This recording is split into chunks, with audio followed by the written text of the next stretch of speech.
Sabarmati central જેલમાં જ કેદીની હત્યા નાવા બાબતે બે કેદી વચ્ચે માથાકૂટ થઈ હતી। એક કેદીએ બીજાના માથે ઈંટ મારી મોતને ઘાટ ઉતાર્યો।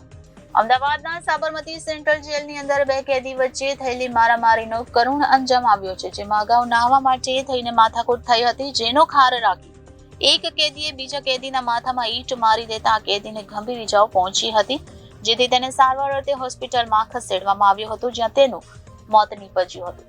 આ સમગ્ર મામલે હાલ રાણી પોલીસે ગુનો નોંધી વધુ તપાસ હાથ ધરી છે અને બીજી તરફ જેલ તંત્ર દ્વારા પણ આ દિશામાં તપાસ કરવામાં આવી હોવાની વિગતો સામે આવી છે।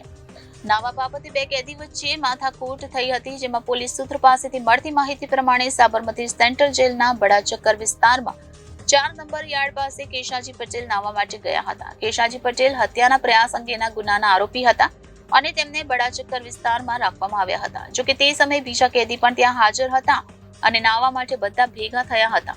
તે સમયે આર્મીમાં ફરજ બજાવી ચૂકેલા લાન્સ નાયક ભરત પ્રજાપતિ પણ નાવા માટે ગયા હતા। એક કેદીએ બીજાના માથે ઈંટ મારી મોતને ઘાટ ઉતાર્યો।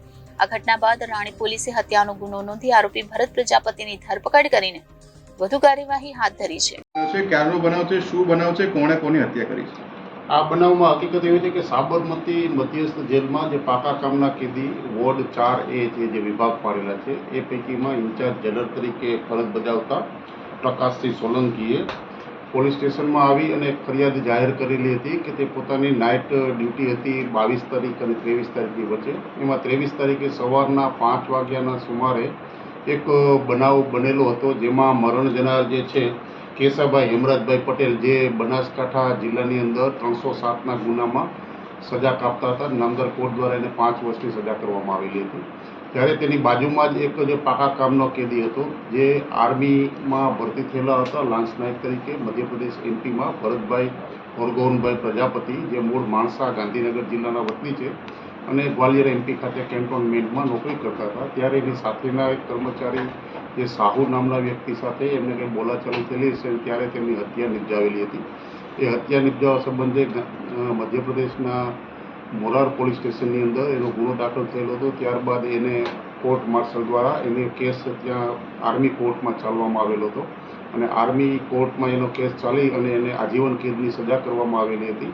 7/7/2023ના રોજ એ સાબરમતી મધ્યસ્થ જેલમાં એને રાખવામાં આવેલા હતા। એ દરમિયાનમાં એમના જેલના જે વર્તણૂક હતી એમાં ગઈ તારીખ 15 જાન્યુઆરી 2024ના રોજ પણ એમને સાથે બીજા પાકા કામના કેદી સાથે તકરાર થતા માથાના ભાગે ઈંટ મારી અને ઈજા પહોંચાડેલી હતી। આ બાબતે પણ એના વિરુદ્ધ સલામતી વર્કમાં બધું મેટર ચાલેલી હતી, જે કાયદાની જેલની જોગવાઈ મુજબ એને સજા કરવામાં આવેલી હતી।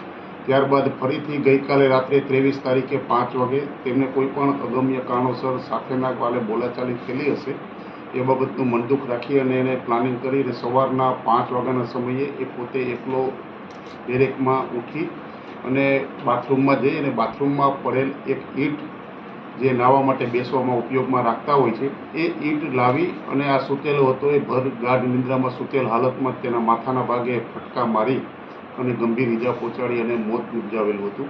આ બાબતે તાત્કાલિક જાણ થતાં જેલર વિભાગ દ્વારા જે એના તાત્કાલિક જે સારવાર અર્થે આરોગ્ય વિભાગની ટીમ પણ સ્થળ ઉપર પહોંચી ગયેલી હતી અને એની પ્રાથમિક સારવાર હાથ ધરેલી હતી।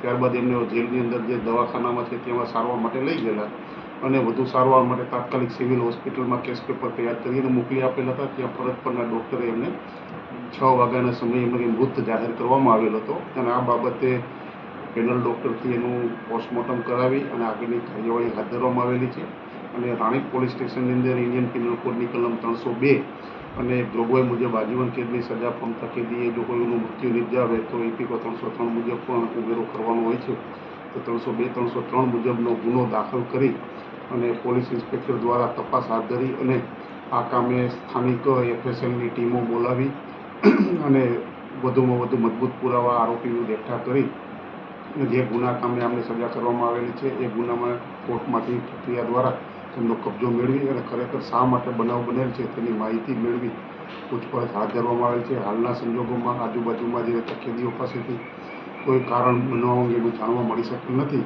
એ બંને એક વ્યક્તિ મરણ ગયેલ છે અને આરોપી પૂછપરછ કરતા એમ કહેતા ફક્ત એમને બાજુમાં સુવા બાબતે કોઈ પણ કંઈ વાંધો પડેલો છે એ બાબતનું મનદુખ રાખી અને હત્યા નિપજાવેલી છે। Bureau report Janadesh news. Ahmedabad.